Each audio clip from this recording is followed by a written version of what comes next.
Hello friends, welcome to S P kitchen special. ಇವತ್ತಿನ ದಿನ ನಾವು ಲೆಮನ್ ರೈಸ್ನ ಯಾವ ರೀತಿ ಮಾಡೋದು ಅಂತ ನೋಡೋಣ ಬನ್ನಿ. ತುಂಬ ಸಿಂಪಲ್ಲಾಗಿ ಲೆಮನ್ ರೈಸ್ ಮಾಡುವುದನ್ನು ತೋರಿಸುತ್ತಿದ್ದೇನೆ. ಒಂದು ತುತ್ತು ಜಾಸ್ತಿನೇ ತಿಂತೀರಾ, ಅಷ್ಟು ರುಚಿಯಾಗಿರುತ್ತೆ.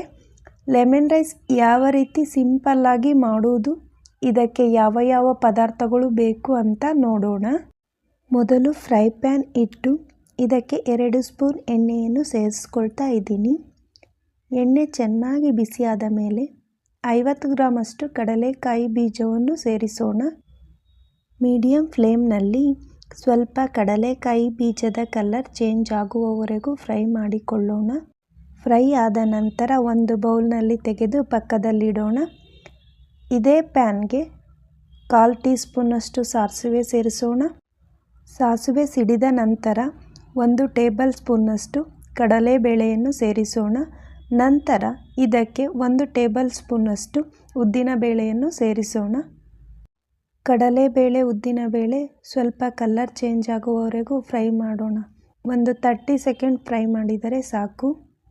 ಇದಕ್ಕೆ 5 ರಿಂದ 6 ಹಸಿರುಮೆಣಸಿನಕಾಯಿಯನ್ನು ಸೇರಿಸೋಣ.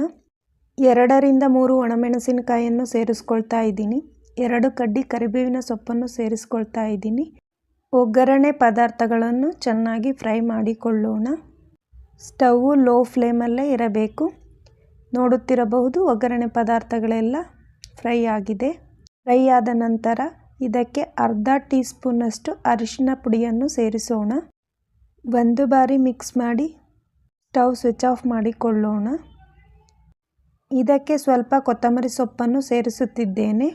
ಸೇರಿಸಿ ಚೆನ್ನಾಗಿ ಮಿಕ್ಸ್ ಮಾಡಿಕೊಳ್ಳೋಣ. ಚೆನ್ನಾಗಿ ಮಿಕ್ಸ್ ಆದ ನಂತರ ನಾನು ಇದಕ್ಕೆ 1 ಬೌಲ್ ಅನ್ನವನ್ನು ಸೇರಿಸುತ್ತಿದ್ದೇನೆ. ಅನ್ನವನ್ನು ಸೇರಿಸಿದ ನಂತರ ನಾವು ಮೊದಲೇ ಹುರಿದಿಟ್ಟುಕೊಂಡಿದ್ದಂತಹ ಕಡಲೆಕಾಯಿ ಬೀಜವನ್ನು ಸೇರಿಸೋಣ. ಕಡಲೆಕಾಯಿ ಬೀಜವನ್ನು ಸೇರಿಸಿದ ನಂತರ ನಾನು ಇಲ್ಲಿ ಒಂದು ದೊಡ್ಡ ಗಾತ್ರದ ನಿಂಬೆಹಣ್ಣಿನ ರಸವನ್ನು ಸೇರಿಸುತ್ತಿದ್ದೇನೆ. ಸೇರಿಸಿದ ನಂತರ ರುಚಿಗೆ ತಕ್ಕಷ್ಟು ಉಪ್ಪನ್ನು ಸೇರಿಸೋಣ.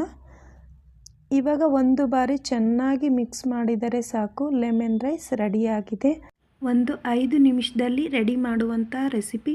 ತುಂಬ ಸಿಂಪಲ್ಲಾಗಿ ಮಾಡ್ಕೊಳ್ಬೋದು, ಬಹಳ ರುಚಿಯಾಗಿರುತ್ತೆ. ನೀವು ಕೂಡ ಒಂದು ಬಾರಿ ಮನೆಯಲ್ಲಿ ಟ್ರೈ ಮಾಡಿ ನೋಡಿ. ಇನ್ನೂ ಹೊಸದಾಗಿ ನಮ್ಮ ಚಾನಲನ್ನು ನೋಡ್ತಾ ಇರೋರು ಸಬ್ಸ್ಕ್ರೈಬ್ ಮಾಡ್ಕೊಂಡಿಲ್ಲ ಅಂದರೆ ಸಬ್ಸ್ಕ್ರೈಬ್ ಮಾಡ್ಕೊಳ್ಳಿ. Thank you for watching.